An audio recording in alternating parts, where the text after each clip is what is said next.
Krishna. Mayapur Nitai Gour kitchen থেকে সবাইকে স্বাগতম। আপনারা কেমন আছেন? আশা করি ভগবানের কৃপায় সবাই ভালোই আছেন। আজকে চলে এসেছি একটা পিঠের রেসিপি নিয়ে। আজকে বানাবো তালের পিঠে।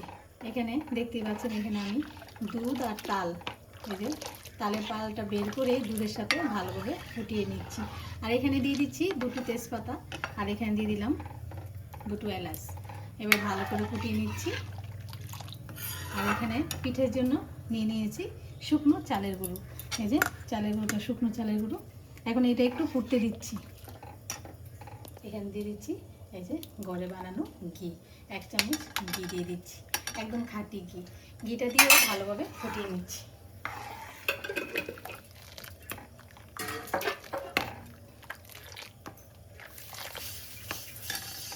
দেখুন, তাল আর দুধটা খুব সুন্দর করে ফুটে গেছে। এখন আমি এখান থেকে কিছু কিছু করে তাল আর দুধ নিয়ে এই চালের গুঁড়োটাকে মেখে নিচ্ছি।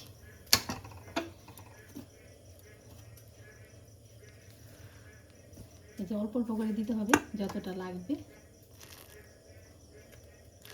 শুকনো গুঁড়ো তো অনেকটা পরিমাণে লাগবে, মেখে নিচ্ছি।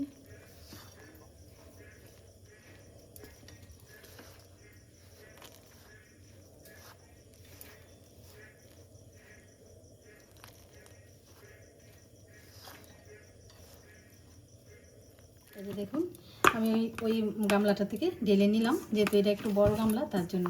এখন আমি এই যে ভালো করে গুঁড়োটাকে মেখে নিয়েছি, আর একটু এখানে একটু ঘি মেখে নিচ্ছি এই যে গুঁড়ির মধ্যে।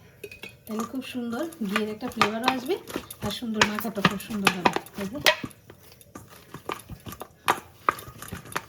এই যে একদম ডোটা একদম মানে নরমও না, শক্তও না, একদম রেডি হয়ে গেছে। এখন আমি তালের পিঠেগুলি বানিয়ে নিচ্ছি।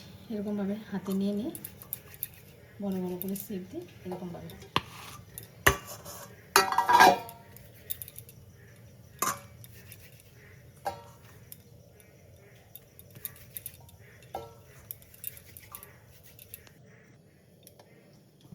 এই যে দেখুন, সবগুলো পিঠে বানিয়ে নিয়েছি। এই যে এখন এখানে এই যে দুধটা ভালোভাবে সুন্দর ফুটে গেছে। গরুর দুধের প্যাকেট দিয়ে দিয়েছি। এই যে 10 টাকার প্যাকেটগুলি আমি 3টে গরুর দুধগুলো দিয়ে দিয়েছি। আর একটু দুধ অ্যাড করেছি, যেহেতু কমে গেছে। আর দুধটা বেশি করে দিলে পিঠেটা খুব সুন্দর টেস্ট হয়।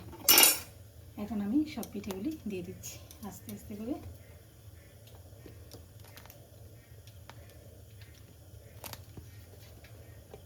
ফুটন্ত দুধের মধ্যে এই পিঠেগুলি ছেড়ে দিতে হবে। সব পিঠা দিয়ে দিয়েছি। এখন একটু নেড়ে ছেড়ে দিচ্ছি। এবার অপেক্ষা করব একটু ফোটা পর্যন্ত। ফ্লেমে ভালোভাবে ফুটিয়ে নিচ্ছি। এখানে দিয়ে দিচ্ছি 1 চামচ কনডেন্স মিল্ক, আর একটু টেস্ট করার জন্য পিঠেটাকে। ভালোভাবে পিঠে ফুটে গেছে। এখন আমি এখানে এই যে আমি মিষ্টি ব্যবহার করছি, কাটিং মিষ্টিটা। আপনারা চাইলে চিনি বা গুড় দিতে পারেন।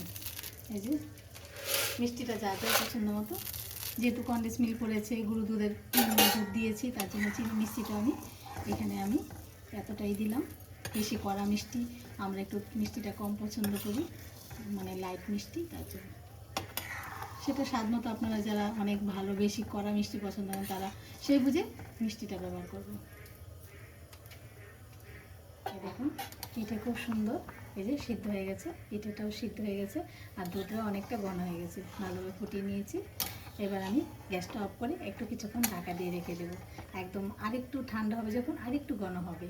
আর যদি আপনারা চান একটু এই পিঠেটা একটু জুসি জুসি থাকলে ভালো লাগে। এই যে এখন আমি বন্ধ করে দিচ্ছি। একদম সব রেডি হয়ে গেছে, পিঠেও ভালো সিদ্ধ হয়েছে, দুধও ঘন হয়ে গেছে। দেখুন, এই যে দেখুন রেডি হয়ে গেল। এই যে তালের পিঠে কত সুন্দর, একদম অল্প সময়ের মধ্যে হয়ে যায়। এরকমভাবে আপনারা করে ভগবানকে ভোগ লাগিয়ে প্রসাদ পেতে পারেন। আর এই যে দুধটা ঘন হয়ে গেছে, একদম ঠান্ডা হয়েছে। আর এটা যখন 4-5 ঘন্টা ঠান্ডা থাকবে, ঠান্ডা করে ফ্রিজে রেখে দিবেন, খুব ভালো লাগে এটা। তাহলে আজকের রেসিপি এখানে শেষ। সবাই ভালো থাকবেন, সুস্থ থাকবেন। আবার দেখা হচ্ছে পরের ভিডিওতে। হরে কৃষ্ণ।